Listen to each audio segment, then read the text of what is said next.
প্রিয়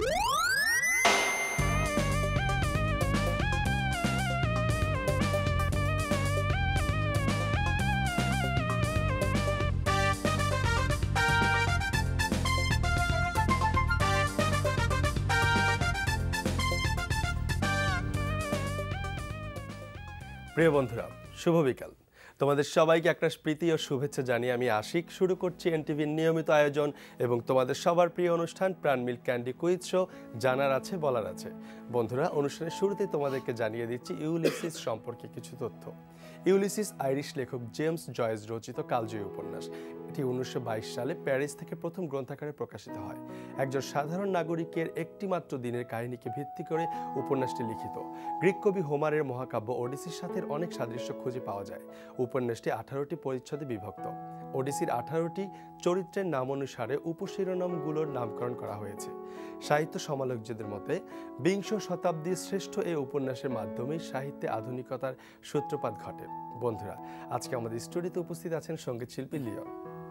লিওন ভাই, কেমন আছেন? এই তো মাশাআল্লাহ, অনেক ভালো আছি।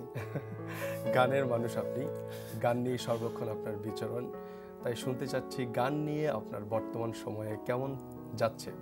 বর্তমান সময় আল্লাহর রহমতে অনেক ভালো যাচ্ছে। আর রিসেন্টলি একটা অ্যালবাম রিলিজ হবে। অ্যালবামের নাম হচ্ছে Leon comeback with Jhalmuri. Leon comeback with Jhalmuri, মানে ঝাল নিয়ে ফিরছেন।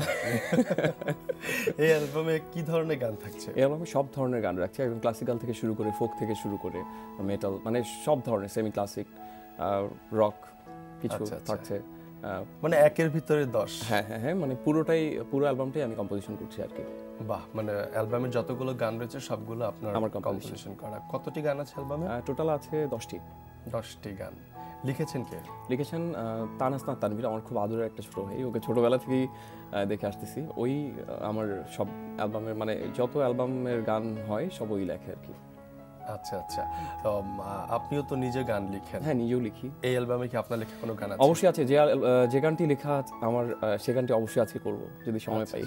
তাহলে সময় আর দেরি কেন, এখনই শুনি। না, এটা আমি একটু পরে করতে যাচ্ছি। আচ্ছা, তাহলে এখন আমরা আপনার কন্ট্যাক্টে গান শুনতে। ফার্স্টে যে গানটি করছি এটা যে একটু ফোক সং, দিনে দিনে খুশিয়া পড়িবে। ওকে।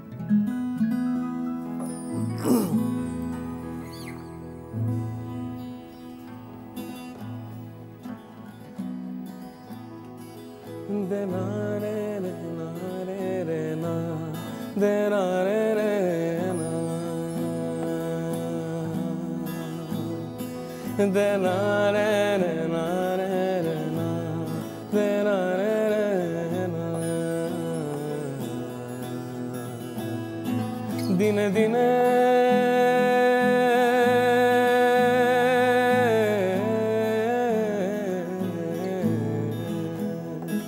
দিনে দিনে খসিয়া পড়িবে রঙিলা দালানের মাটি গোসাই যে কোন রঙে। দিনে দিনে খসিয়া পড়িবে রঙিলা দালানের মাটি গোসাই যে কোন রঙে। বান্ধিছেন ঘর মিছা মিছা বঙ্গ পারে গোসাই যে কোন রঙে। ও দিনে দিনে খসিয়া পড়িবে রঙিলা দালানের মাটি গোসাই যে কোন রঙে।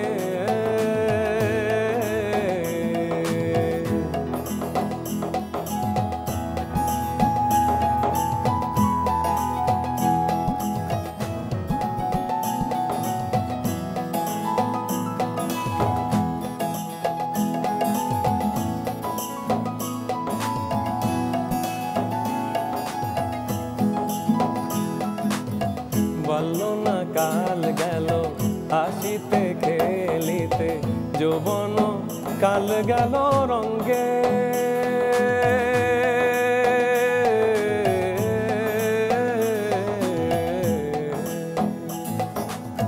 বাল্যনা কাল গেল হাসিতে খেলিতে, যৌবন কাল গেল রঙ্গে।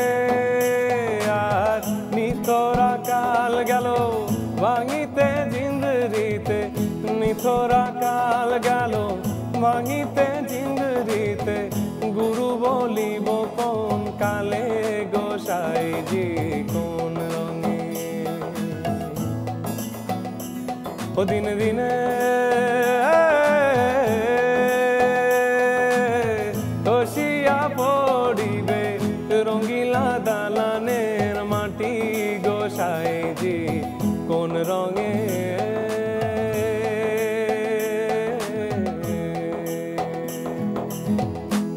বাহ, অনেক অনেক অনেক সুন্দর গান। আমাদের সাথে ছিলেন এবং আছেন সঙ্গীত শিল্পী লিওন। ভাইয়া, কথা হচ্ছিল আপনার গান নিয়ে এবং একটি গানও শুনে ফেললাম, চমৎকার একটি গান। আপনার প্রথম অ্যালবাম আমরা জানি প্রকাশিত হয়েছে 2009 সেই অ্যালবামটি সম্পর্কে যদি কিছু বলেন। সেই অ্যালবামটি সম্পর্কে আসলে বলতে গেলে বলতে হয় যে টফি রানার বাংলাদেশের প্রখ্যাত মিউজিক ডিরেক্টর, দাদাকে অনেক বেশি থ্যাঙ্কস, বিকজ দাদা এই অ্যালবামের সবগুলো গান কম্পোজিশন করেছিল। আচ্ছা, আমি যতটুকু পেরেছি আর কি ততটুকু হেল্প করেছি।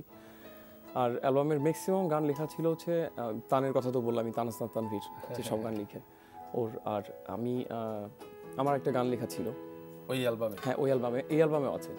আচ্ছা আচ্ছা, দ্বিতীয় যে অ্যালবামটি আমরা পাবো সেই অ্যালবামে আপনার লেখা গান আছে কতটি? এটা একটি গান আছে, একটি গানই করেছি। আচ্ছা, প্রথম অ্যালবামে যে গানগুলো ছিল ওখানে আপনার কোনো লেখা গান ছিল না? ওখানে একটা গান ছিল, বাট মানে প্রথম অ্যালবাম তো অনেক আগে 2009, তারপর তো অনেক জায়গায় চলে যাওয়া, অনেক জায়গা থেকে ঘুরে আসা। হ্যাঁ, তো এখন যে অ্যালবামটা নিয়ে মানে কাজ করছি, এই অ্যালবামটায় যে গানটি করেছি এটা হচ্ছে বৃষ্টি নিয়ে। বৃষ্টি, আচ্ছা আচ্ছা। আর ঢাকায় এখন প্রচন্ড কুয়াশা, বৃষ্টি হচ্ছে, বৃষ্টি হয়ে গেল। গানটা অনেক সুন্দর একটা গান, আমরা সেই গানটি অবশ্যই শুনবো, তবে তার আগে একটা ফোন নিয়ে নিচ্ছি। শিওর। হ্যালো বন্ধু। আমি উপমা। উপমা কোন ক্লাসে পড়ছো? ক্লাস 10। ক্লাস 10-এ। কোন বিভাগ থেকে প্রশ্ন করব? জানা অজানা থেকে উপমার জন্য প্রথম প্রশ্ন। মথুরাপুর দেউলের উচ্চতা কত? অপশন ক প্রায় 70 ফুট, অপশন খ প্রায় 80 ফুট, অপশন গ প্রায় 90 ফুট।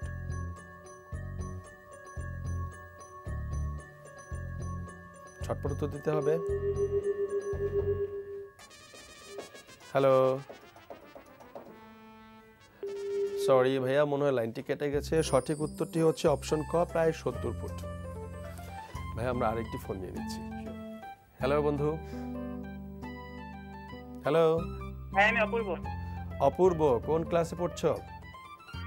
ক্লাস 9। কোন বিভাগ থেকে প্রশ্ন করব? ভাষা ও ব্যাকরণ। ভাষা ও ব্যাকরণ। অপূর্ব, তোমার জন্য ভাষা ও ব্যাকরণ থেকে প্রথম প্রশ্ন। একটি সার্থক বাক্যের কয়টি গুণ থাকা আবশ্যক? অপশন ক 5টি, অপশন খ 3টি, অপশন গ 2টি। অপশন খ 3টি। অপশন খ 3টি উত্তরটি নিলাম এবং উত্তর একদম সঠিক হয়েছে। তুমি পেয়ে গেলে 500 টাকা সমমূল্যের বই। যাচ্ছি দ্বিতীয় প্রশ্নে। তম প্রত্যয়টি ব্যবহৃত হয় অপশন ক অতিশায়নে, অপশন খ বিশেষণ গঠনে, অপশন গ বিশেষ্য তৈরিতে। অপশন ক অতিশায়নে। অপশন ক অতিশায়নে উত্তরটি নিলাম এবং উত্তরটি একদম সঠিক হয়েছে। তুমি পেয়ে গেলে আরো 500 টাকা সমমূল্যের বই। আমরা কি তৃতীয় প্রশ্নে যাব? হ্যাঁ, যাব। আচ্ছা, খেলার নিয়মটি জানো? হ্যাঁ, জানি। আচ্ছা, ঠিক আছে। তোমার জন্য তৃতীয় প্রশ্ন। নিচের কোনটি ঘৃষ্ট ব্যঞ্জন নয়? অপশন ক চ, অপশন খ জ, অপশন গ উ। অপশন গ উ। অপশন গ উ উত্তরটি নিলাম এবং উত্তর একদম সঠিক হয়েছে। অনেক অনেক অনেক অভিনন্দন তোমাকে। তুমি পেয়ে গেলে 2000 টাকা সমমূল্যের বই। ভাইয়া, হ্যাঁ, আপনার যে প্রথম অ্যালবামটি প্রকাশিত হয়েছিল সেই অ্যালবামে আপনার লেখা কয়টি গান ছিল? একটি গান। আর বাকি গানগুলো কে লিখেছিল? বাকি গানগুলো লিখেছিল তানসনাত তানভীর, ওই সব গান লিখে। আচ্ছা আচ্ছা। সেকেন্ড অ্যালবামে আপনার একটি গান লেখা আছে? হ্যাঁ, সেকেন্ড অ্যালবামে বা প্রত্যেকটি অ্যালবামে একটি একটি করে গান লেখা আছে। আচ্ছা, এই অ্যালবামে বাকি গানগুলো কে লিখেছে? বাকি গান ওই লিখেছে সব। আর আরেকজন ছিলেন মনির জামান ভাই, উনি আমার শ্রদ্ধেয় বড় ভাই। আচ্ছা আচ্ছা। অনেক ভালো লিখেন। ফোক অ্যালবামে যে ফোক গানটি আছে এই গানটি ওনারই লেখা। গানগুলো তো আপনি অনেকগুলো গান তো নিজেই সুর করেন। হ্যাঁ, বা সেকেন্ড অ্যালবামে কয়টি গান সুর করেছেন নাকি সবগুলোই? সবগুলোই কম্পোজিশন আমি করছি, মাস্টারিং টফি দায়ী করবে। আর এই অ্যালবামটি গ্রামীণফোন থেকে স্পন্সর করার কথা। ও আচ্ছা আচ্ছা, যাক আমরা মানে দর্শক যারা আছি, শ্রোতা যারা আছি, আমরা কবে নাগাদ পাবো অ্যালবামটি? খুব রিসেন্টলি ইনশাল্লাহ পেয়ে যাবেন। আচ্ছা, আশা করা কোনো যায়। শুভ দিনে আমরা আশায় রইলাম যে শুনবো। তবে একটা গান শুনবো, বৃষ্টির গান, যেটা আপনি বলছিলেন। আচ্ছা। বৃষ্টি হয়ে গেল ঢাকায়। ওকে, আমি বৃষ্টির গান দিয়ে শুরু করছি।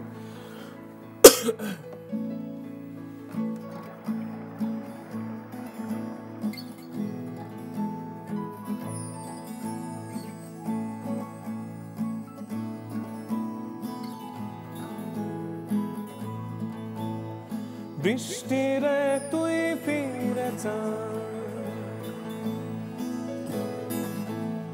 বৃষ্টিরে তুই ফিরে যা, মনটারে কই গানে গান, নতুন করে বাঁধব গানের সুর। পুরনো সব দ্বিধা দ্বন্দ্ব দূর, বৃষ্টিরে তুই ফিরে যা।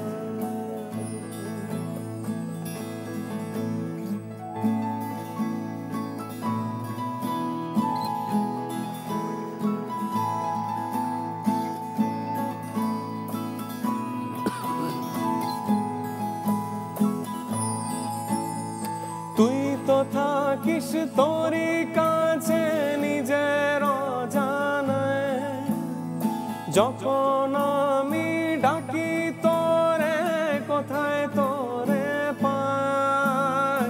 তুই তো থাকিস তোরই কাছে নিজের অজানায়, যখন আমি ডাকি তোরে কোথায় তোরে পাই। কোথায় তোরে পাই বল, কোথায় তোরে পাই, কোথায় তোরে পাই বল, কোথায় তোরে পাই। নতুন করে বাঁধব গানের সুর, পুরনো সব দ্বিধা দ্বন্দ্ব দূর, বৃষ্টিরে তুই ফিরে যা, মনটারে কই গানে গা, নতুন করে বাঁধব গানের সুর। পুরনো সব দ্বিধা দ্বন্দ্ব দূর, বৃষ্টিরে তুই ফিরে যা, বৃষ্টিরে তুই ফিরে যা, বৃষ্টিরে তুই ফিরে যা।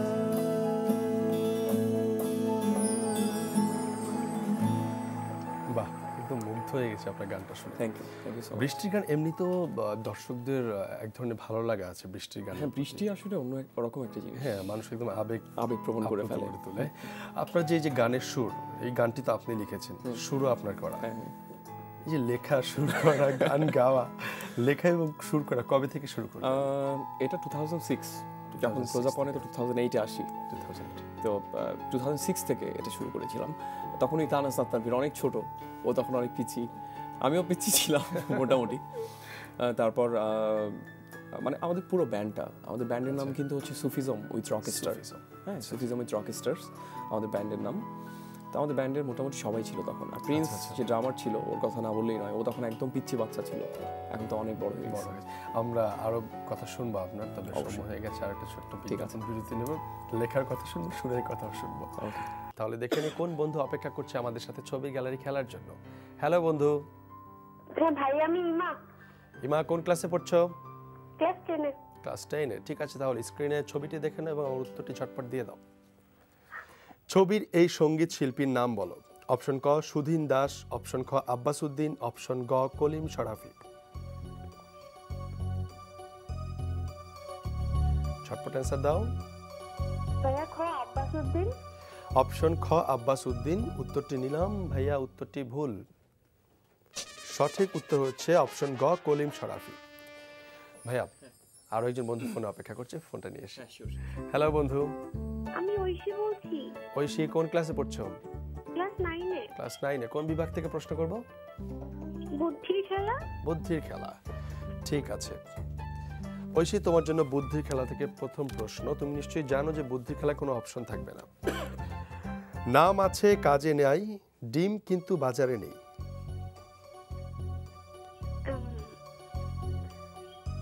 মানে ঘোড়ার ডিম। ঘোড়ার ডিম, উত্তর একদম সঠিক হয়েছে। তুমি পেয়ে গেলে 500 টাকা সমমূল্যের বই। যাচ্ছি পরবর্তী প্রশ্নে। ক্ষুদ্র একটি বস্তু যদিও বহন করে পুরো মানুষটা। ক্ষুদ্র একটা বস্তু যদিও বহন করে পুরো ক্ষুদ্র মানুষ। একটা বস্তু। ছটপট অ্যান্সার দিতে হবে। জুতা। জুতা, উত্তরটি নিলাম এবং উত্তর একদম সঠিক হয়েছে। আমরা কি তৃতীয় প্রশ্নে যাব? ভাই যাবো না।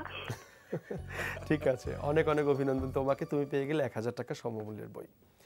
লিওন ভাই, কথা হচ্ছিল আপনার প্রথম অ্যালবাম নিয়ে, তারপর আসলো ক্লোজ আপ ওয়ান। আপনি তো 2008 সালে ক্লোজ আপ ওয়ানে এসেছেন এবং এনটিভির মতো এত বড় একটি প্ল্যাটফর্ম পেয়েছেন। আপনার সঙ্গীত জীবনে এনটিভির এই প্ল্যাটফর্ম কতটুকু ফলপ্রসূ বলে আপনি মনে করেন? অনেক বেশি। মিডিয়ায় আসার জন্য আসলে এটা অনেক বেশি আমার কাছে। আর এর আগে সারা বাংলাদেশ মিলে আমি 7বার গোল্ড মেডেল পাই। Gold medal? হ্যাঁ। তো এটা আমার জন্য, এটা আমার লাইফের জন্য আসলে সবচেয়ে বড় জিনিস ছিল যে ক্লোজ আপের আগে যে আমি গোল্ড মেডেলগুলো পাই, মানে এই অর্জনগুলো আমার কাছে অন্যরকম ছিল। বিকজ তখন আমি অনেক ছোট ছিলাম। ক্লোজ আপে যখন এসেছি তখন তো অনেকটা বড় হয়ে গেছে। আর এর পিছনে সবচেয়ে বেশি অবদান ছিল আমার বাবা মায়ের। বাবা মায়ের সাপোর্ট না পেলে আসলে কোনো কিছু পসিবল যায় না। ক্লোজ আপ ওয়ানে যখন আপনি আসলেন, টপ 10-এ আপনার যখন জায়গা হয়ে গেল, শহরে শহরে মানুষের মুখে মুখে আপনার নাম, তখন মানে কেমন ছিল আপনার অনুভূতি? অনুভূতি তো আসলে এই অনুভূতিটা তো বলার মতো না। হ্যাঁ, তারপরেও যতটুকু বলতে হয় যে ভালো লাগতো। কোথাও গেলে বলতো যে হ্যাঁ লিওন এসছে, ক্লোজ আপ অন লিওন। হ্যাঁ, চা খেতে বসলে আমি কিন্তু টঙের দোকানে বেশি চা খাই। হ্যাঁ, রাস্তার পাশে, ফুটপাতের পাশে যে দোকানগুলো থাকে, টঙের দোকান, এগুলোতে চা খেতে আমি অনেক বেশি ভালোবাসি। আর মানুষদের সাথে কথা বলতে খুব বেশি ভালোবাসি, যারা নিতান্তই একদম মানে একটা রিক্সাওয়ালা।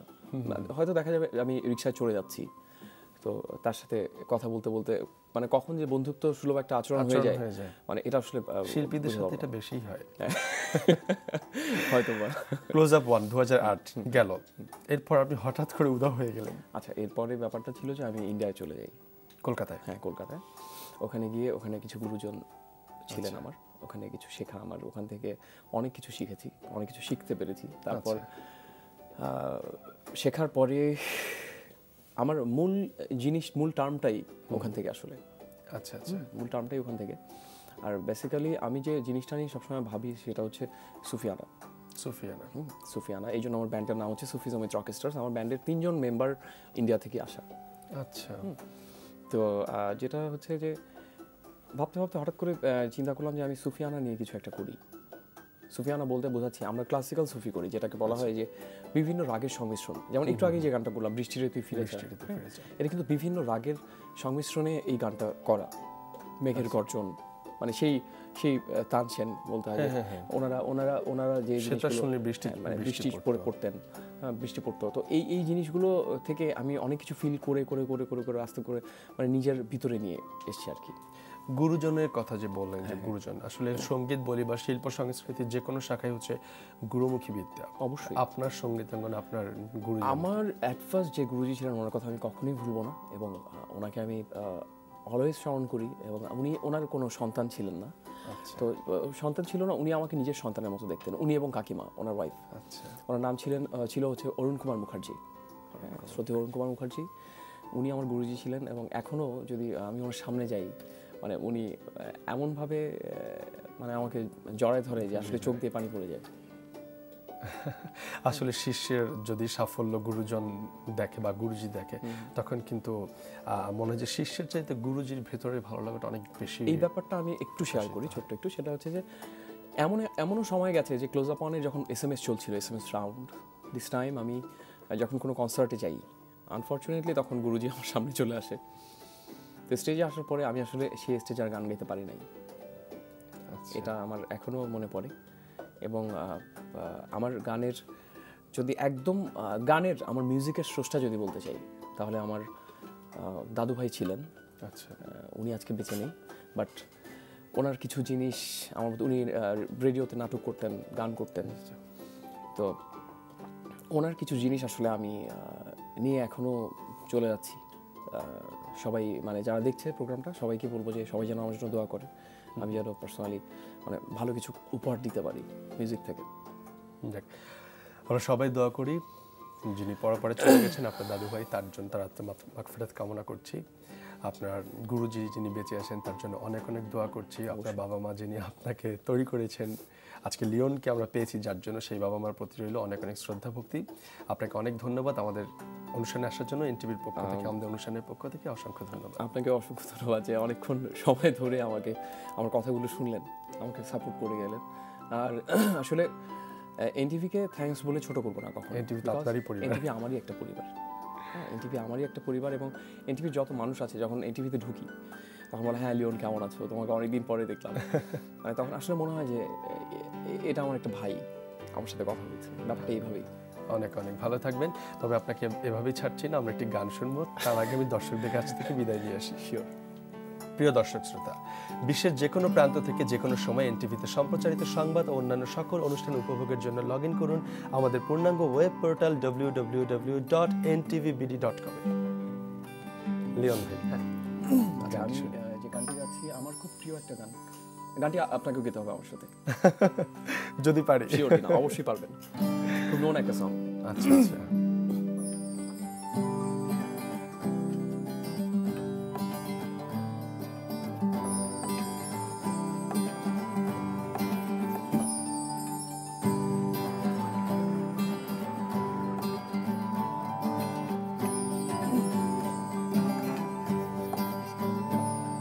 আমার বন্ধু বিহনে গো, সহে না পরানে গো, একলা ঘরে রইতে পারি না।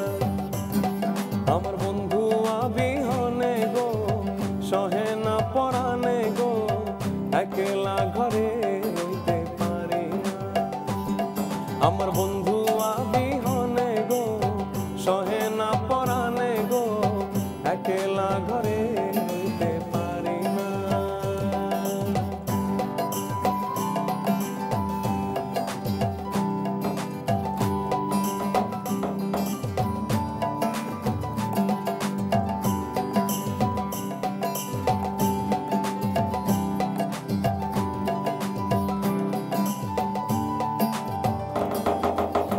বসন্তের কালে ডালিম পাকা ডালে, বসন্তের কালে ডালিম পাকা ডালে, কার কুঞ্জের ইয়াসো তুমি আইলা আইলা আইলা না, কার কুঞ্জের ইয়াসো তুমি আইলা আইলা আইলা না, একলা ঘরে রইতে পারি না।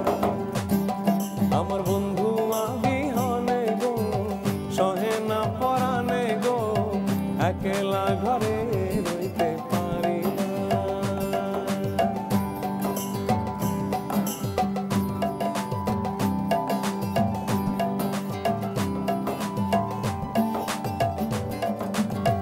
থাকবো বন্ধু সুখে, সেল দিয়া মোর বুকে, থাকবো বন্ধু সুখে, সেল দিয়া মোর বুকে, মনে যদি থাকে তোমার ভুইল না, ভুইল না, একলা ঘরে রইতে পারি না। আমার